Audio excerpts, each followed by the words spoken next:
So Bitcoin's kind of in that camp where in order to ban Bitcoin, you have to ban someone's ability to memorize 12 words, or to use open source software.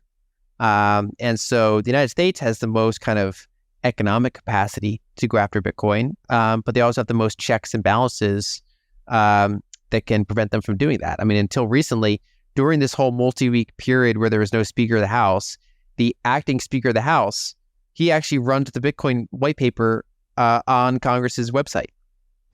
He likes Bitcoin. And so for the multi-week period, the acting Speaker of the House, and it's still there, even though he's not the acting Speaker anymore, but literally Congress is hosting the Bitcoin white paper.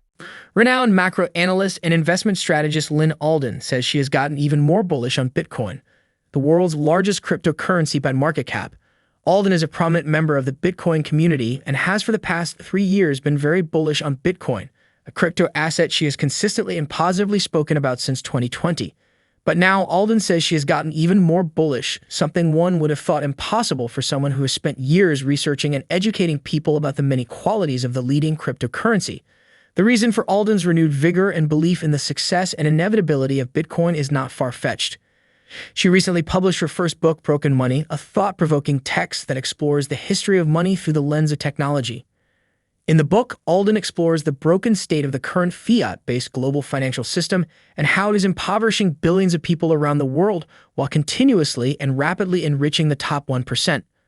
Alden also discusses how in the modern era, energy abundance and technological enhancements have enriched and broadly improved all aspects of our lives, with the obvious and painful exception of our outdated monetary system.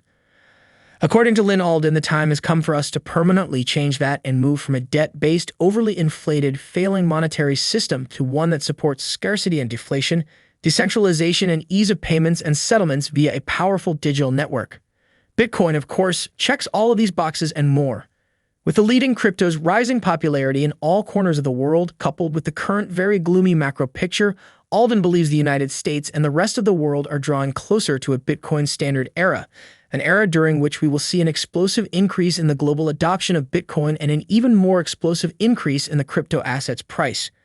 We will now bring you clips from Alden's recent interview with Julia Roche.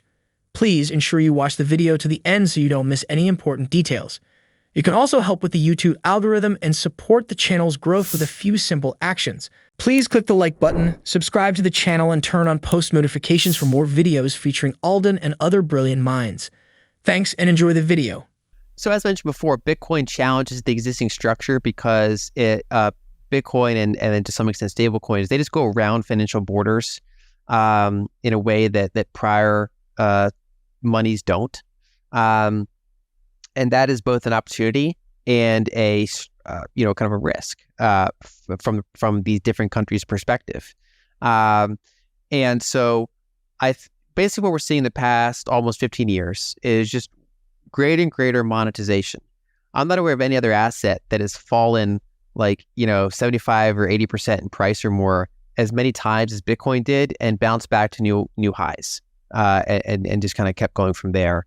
You've had this kind of big long-term period of just more and more people understanding Bitcoin, wanting to hold some of their assets in Bitcoin, wanting to build companies on top of Bitcoin that make it easier to use. And so we're basically seeing the bootstrapping of an asset, of a new money, in a way that's pretty unusual. It's kind of like watching the internet build out, except you can also just directly buy a share of the internet. And that's kind of what we're seeing in this form.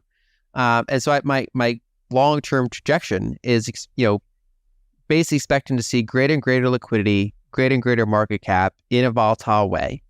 The bigger and more liquid the network gets, it should decrease its volatility over time, because a lot of the volatility we see is based on, one actor, one little offshore casino, for example, can leverage it up and then blow up, and that can cause volatility. And also, when you're in an early stage, any sort of startup company, for example, is basically an option on whether or not that company is going to succeed. It either goes up 10x, 100x, or it fails, right? And so any small shift that affects the perception or the probability that it's going to succeed or fail can dramatically change the price. Whereas, say once Bitcoin's been around for 30 years or 40 years and has reached, closer to its target addressable market, that, just kind of more stabilizes, I think. So I think what we're seeing is the ongoing bootstrapping of a new money. It's being tested for various weaknesses or risks along the way. So far, it's succeeding them. It's proven to be anti-fragile. So it survived the Mt. Gox hack. It survived the China ban on miners. It survived attempts by its own industry to centralize it with a block size increase. It's gone through these various challenges, and it's kind of remained its core functionality in place. And I think that some of the biggest risks going forward is that when the U.S. government increasingly tries to go after self-custody and privacy, I don't think they really mind people holding Bitcoin in like a regulated silo, like an ETF, for example. But they don't particularly like people self-custodying their own Bitcoin, and they really don't like people making that Bitcoin private. And so I think that's the ongoing challenge. That's the kind of the next phase of test that I think Bitcoin has to go through. But that as long as no one can break it or centralize it, I think it's likely to continue taking market share from other assets over a multi-year period going into the 2030s. Alden's long-term projections for Bitcoin are, as expected, quite bullish. The renowned macro analyst is predicting greater and greater liquidity, rapidly rising market capitalization, and most importantly, more global acceptance and adoption by all categories of investors. According to Alden, there are no 100% guarantees, but there is a very high chance that we are seeing the making of a new monetary era, a digital monetary era that is currently being built on the very solid foundation of Bitcoin and its underlying network. During the interview, Alden also discusses likely risks that can slow down or completely curb wider Bitcoin adoption, especially in the United States. She explains that the chances are relatively low as Bitcoin is not only gaining more popularity even among U.S. lawmakers, but it also gets a lot of strength and legitimacy from the internet. As long as the internet remains the way it is, there's just no stopping Bitcoin. Here are more clips from the interview. The bubbles that exist now are because they're constrained by either bank transfers or ports of entry, which are both very tightly controlled by their authorities. And so to the extent that the internet exists, it's very hard for government authorities to control the flow of information around it. And there's always a bit of a cat and mouse game. The network's always hardening to make its data harder to track. Basically different ways of bringing money around the world or transferring money around the world. But basically, as long as kind of the world doesn't itself get severed into two internets or something, which is possible. But basically now there's not just wires, but there's satellite internet. So to the extent that the internet remains not in a bubble, I think Bitcoin is likely to spread through all parts of that network. And that's just something that's very challenging for authorities to do much about. And the ones that really could go after it, like the United States, are bound by the fact that we have some degree of rule of law. For example, in the 1990s, Phil Zimmermann invented PGP, pretty good privacy, basically open source encryption. And the government didn't like that. They went after him with criminal lawsuits for exporting arms. That's how they went after him. And he said, okay, so then he just wrote it. He wrote the code in a book. He published a book that was a source code and said, well, now it's protected by the First Amendment. It's words and numbers. And the United States actually backed down. They had to change their laws around exporting, things like encryption.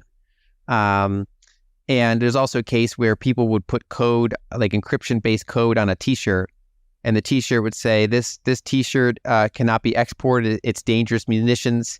It's like a joke to point out how just certain laws just don't make sense in a certain world. You're now trying to restrict literally just someone's information, something that they came up with and can share freely. And so Bitcoin's kind of in that camp where, in order to ban Bitcoin, you have to ban someone's ability to memorize 12 words, or to use open source software. And so the United States has the most kind of economic capacity to go after Bitcoin, but they also have the most checks and balances that can prevent them from doing that. I mean, until recently, during this whole multi-week period where there was no Speaker of the House, the acting Speaker of the House, he actually runs the Bitcoin white paper on Congress's website.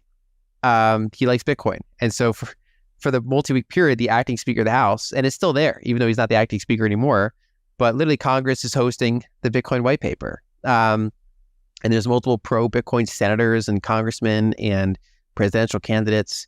And so it's just kind of a hard thing to stop unless someone can find a way to just critically impair it or centralize it. It's just, it's just kind of growing. And I think it's hard to get into a bubble unless you can make the internet itself a bubble. Alden believes we are at a point where the transition to a sound money system is completely inevitable. It might not seem too obvious to everyone right now because citizens in emerging countries that have weaker currencies are able to temporarily depend on stronger currencies like the US dollar. But these so-called strong currencies are not without problems of their own. They are also getting inflated away, just not at the same pace as these other currencies. But someday, when we need to print even more and more to meet our massive debt obligations, the rate of inflation will really speed up until the world can no longer depend on even the dollar to maintain wealth. When that day comes, and according to Alden, it will be much sooner than everyone believes, the world will unanimously turn to Bitcoin to maintain and increase their wealth. Please share your thoughts on Alden's interview in the comments section below. Also, ensure you give this video a thumbs up, subscribe to the channel, and turn on post notifications for more videos. Thanks for watching.